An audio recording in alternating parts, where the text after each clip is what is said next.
అందరికి నమస్కారం. మా చిట్కూల్ చెరువుల 230 ఎకరాల చెరువు. మేము ఇంచుమించు ఒక 30-40-50 సంవత్సరాల నుంచి చెరువు మీద మేము 100 కుటుంబాలు బతుకుతాము. ఇది ఏమైందో తెలియదు మాకు. సోమవారం పొద్దున్న నుంచి లైట్గా ఒక్కొక్క చేప తేలింది.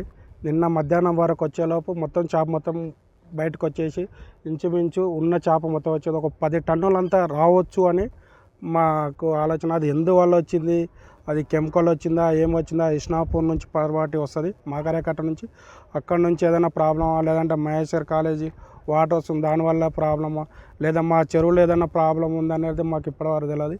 మాకేందంటే మాకు జరిగిన నష్టపరిహారం ఏదన్నా చేయాలని ప్రభుత్వాన్ని కోరుకుంటున్నాం. డౌట్ అంటే ఇస్నాపూర్ పర్వాటి వస్తుంది కాబట్టి అది వర్షం పడ్డప్పుడు వస్తుంది. ఇప్పుడైతే మొన్న సండే రోజు వర్షం పడ్డది, అది కొన్ని వాటర్ వచ్చినాయి. దానివల్ల ప్రాబ్లం అయిందా లేదా అనేది మాకు కన్ఫామ్గా తెలియదు. ఈ చెరువు మీద ఎంతమంది కుటుంబాలు 100 కుటుంబాలు బతుకుతాం.